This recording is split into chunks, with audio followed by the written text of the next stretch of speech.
నమస్తే, welcome to Bharati TV. నేను బాపయ్య. తెగేదాకా లాగొద్దు అని చెప్పేసి వెనకటికి పెద్దవాళ్ళు అంటూ ఉంటారు. కానీ కొన్ని సందర్భాల్లో మూర్ఖత్వానికి పోయి చాలామంది ఆ మాటని పెడచెవిన పెడతారు అనుకోండి. అలా పెడచెవిన పెట్టిన రాజకీయ నాయకుడు మనకి బాగా కనిపిస్తుంది ఎవరు అంటే వైఎస్ఆర్ కాంగ్రెస్ పార్టీ నేత, మాజీ మంత్రి, పెడన మాజీ ఎమ్మెల్యే జోగి రమేష్. ఆ మాటని పెడచెవిన పెట్టి తన కొడుకు విషయాన్ని సమర్థించడానికి ఒక ప్రెస్ మీట్ పెట్టి మీడియా ముందుకొచ్చి దాన్ని తెగేదాకా లాగారు, సాగదీశారు, బాగా సాగదీశారు. ఇప్పుడు గుక్క ఏడుస్తున్నారు ఫ్యామిలీ అంతా. ఎందుకని అంటే నిన్న జోగి రమేష్ ఎప్పుడైతే ప్రెస్ మీట్ పెట్టారో అప్పటి నుంచి జోగి రాజీవ్కి సంబంధించిన కొన్ని వీడియోస్ని, అలాగే జోగి రాజీవ్ మాజీ ప్రేయస్కి సంబంధించిన కొన్ని వీడియోస్ని సోషల్ మీడియాలో విపరీతంగా వైరల్ చేస్తున్నారు. ఇందుకీ ఎందుకు వైరల్ చేస్తున్నారు అనంటే అందరికీ తెలిసిన విషయమే. మేఘన ఏం చెప్పింది? జోగి రాజీవ్ పొటెన్షియాలిటీ లేని వ్యక్తి, అతను కాపురానికి పనికిరాడు అని చెప్పి కంప్లైంట్లో మెన్షన్ చేసింది, పోలీస్ కంప్లైంట్లో.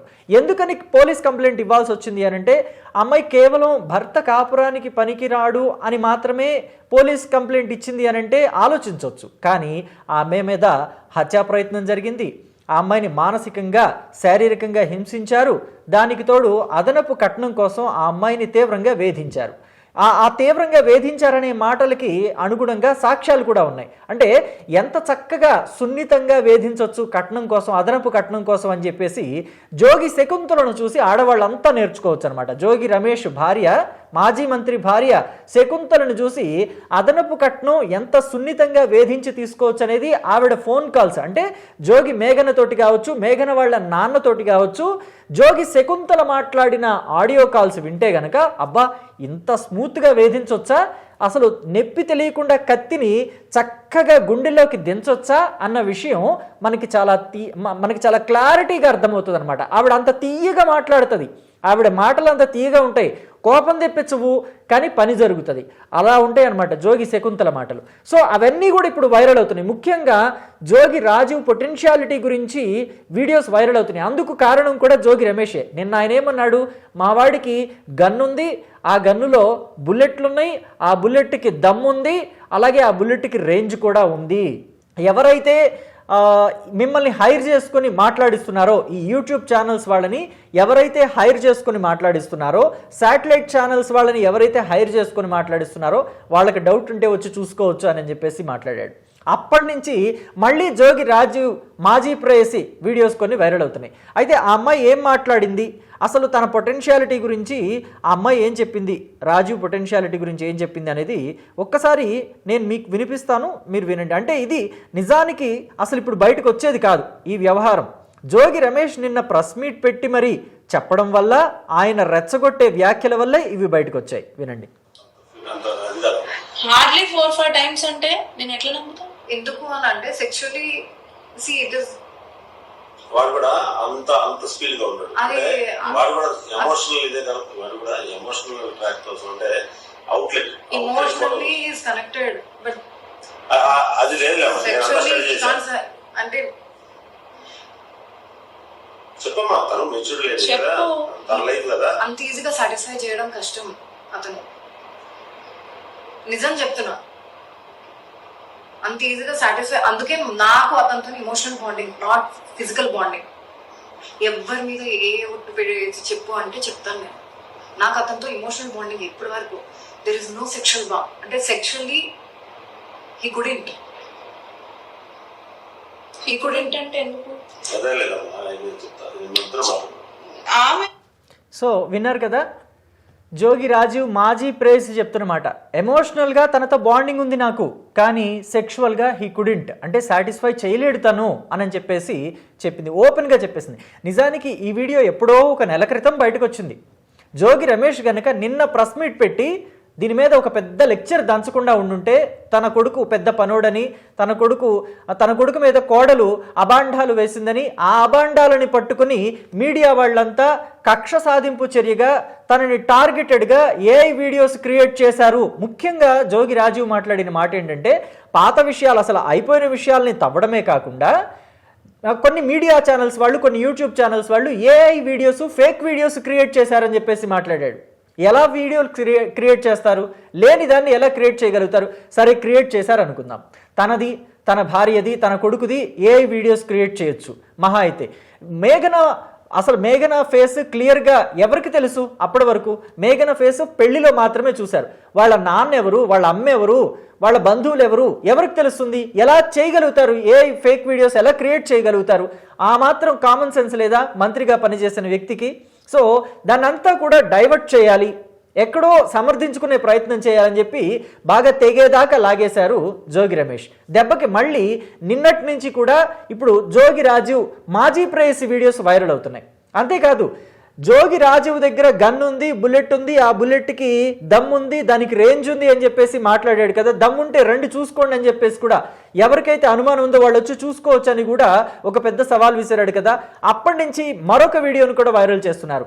ఆ వీడియో ఏంటనేది కూడా నేను మీకు ఇప్పుడు వినిపిస్తాను, ఒక్కసారి వినండి. అది జోగి రాజీవ్ మాటలు ఇవి. పెళ్లి చేసుకుని వదిలేద్దామని నేను చేసుకోలేదు.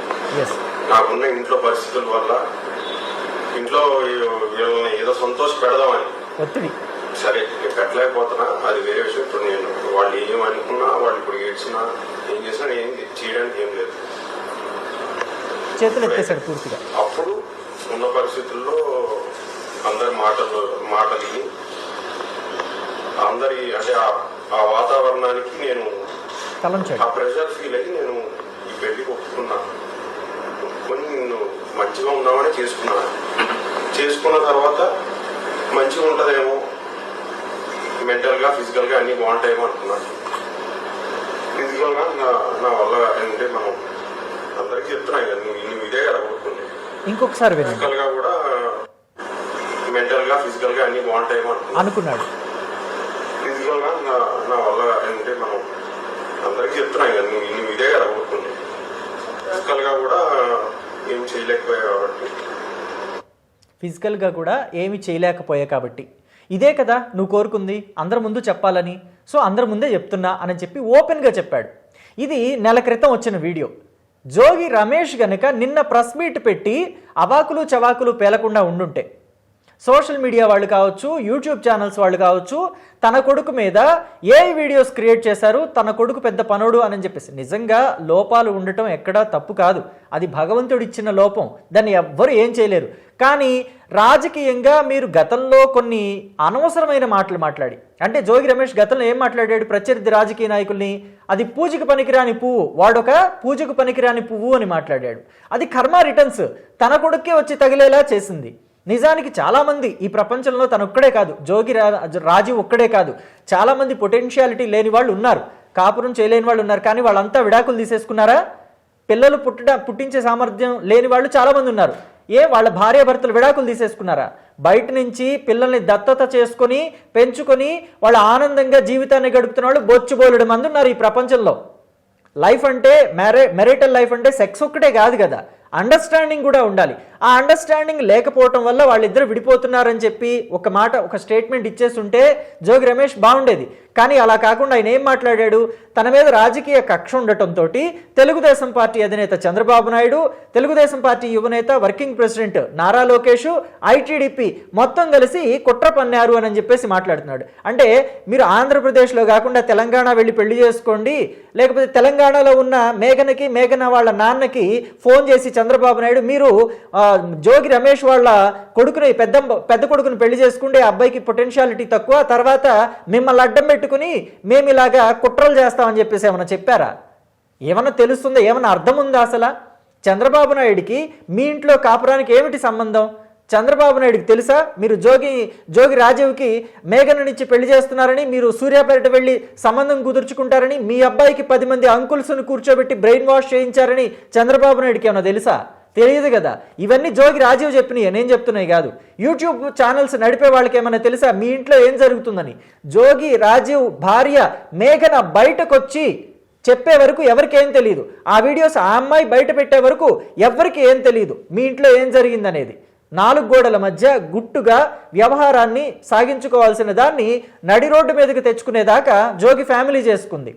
ఆ అమ్మాయిని రెచ్చగొట్టి ఇబ్బంది పెట్టి 3 సార్లు హత్యా ప్రయత్నం చేసి ఆ అమ్మాయిని మతం మారమని బలవంతం చేసి ఇంట్లో సాంబ్రాణి కడ్డీలు దేవుడికి వెలిగించుకుంటే కూడా ఓర్చుకోలేకపోయారే మీరు. శవం దగ్గర కాలిన వాసన వస్తుంది, శవం దగ్గర పెట్టిన వాసన వస్తుంది, ఆ సాంబ్రాణి కడ్డీలు తీసేయని చెప్పేసి ఆ అమ్మాయిని అవమానించారే. సో ఆ అమ్మాయికి ఎంత బాధ కలిగి ఉంటుంది అది ఆలోచించకుండా ఇవాళ మీ పరువు పోయిందని, మీ కొడుకు వ్యవహారం రోడ్డు మీదకి వచ్చిందని, మీ కాపురం వ్యవహారం రోడ్డు మీదకి వచ్చిందని, మీ కుటుంబ వ్యవహారం రోడ్డు మీదకి వచ్చిందని యూట్యూబ్ ఛానల్ వాళ్ళకి శాపనార్థాలు పెట్టడాలు, ఏఐ వీడియోస్ క్రియేట్ చేశారని అబాండాలు వేయటాలు, తెలుగుదేశం పార్టీ అధినేత చంద్రబాబు నాయుడు చేశాడు ఇదంతా కక్ష సాధింపు చర్య, బీసీ వర్గాలను అణగదొక్కటం అని చెప్పేసి మాట్లాడటం ఎంత వెర్రితనం. బీసీ వర్గాల్ని అణగదొక్కాలని చంద్రబాబు నాయుడు ఏనాడైనా అనుకుంటారా? నిజానికి వైసీపీ హయాంలోనే బీసీలకు అన్యాయం జరిగింది. అమర్నాథ్ గౌడ్ అని చెప్పేసి ఒక 15 ఏళ్ళ 12 ఏళ్ళ అబ్బాయి వాళ్ళ అక్కను వేధిస్తున్నారని చెప్పి, వైసీపీ కార్యకర్తలు వేధిస్తున్నారని చెప్పి వెళ్ళి క్వశ్చన్ చేసినందుకు ఆ అబ్బాయి నోట్లో గుడ్డలు కుక్కి ఆ అబ్బాయి మీద పెట్రోల్ పోసి తగలబెడితే ఆనాడు మీరేమన్నారు? ఇలాంటి వాటిని కూడా రాజకీయం చేస్తారా అన్నారు. కానీ మీ దాకా వస్తే, మీ దాకా చట్టం వస్తే, మీ దాకా పోలీస్ కంప్లైంట్లు వస్తే బీసీ కార్డు వాడుకుంటారా? ఇది ఎంత నీచాతి నీచమైన రాజకీయం జోగి రమేష్ గారు. కాస్తైన ఆలోచన ఉండొద్దా? ప్రజలు తిరిగి క్వశ్చన్ చేస్తారే అనే జ్ఞానం ఉండొద్దా? దీన్ని మర్చిపోయి ఎలా మాట్లాడతారు అని చెప్పే ఇప్పుడు ప్రజలంతా మిమ్మల్ని క్వశ్చన్ చేస్తున్నారు. ఈ వీడియోస్ని మళ్ళీ వాళ్ళు వైరల్ చేస్తున్నారు. ఈ వీడియోస్ వైరల్ అయ్యేలాగా మీరే తెచ్చుకున్నారు, వ్యవహారాన్ని ఇంత దూరం తెచ్చుకున్నారు. ఇప్పుడు ఏడ్చి ప్రయోజనం లేదు అని చెప్పి ప్రజలు మాట్లాడుకుంటున్నారు మీ గురించి.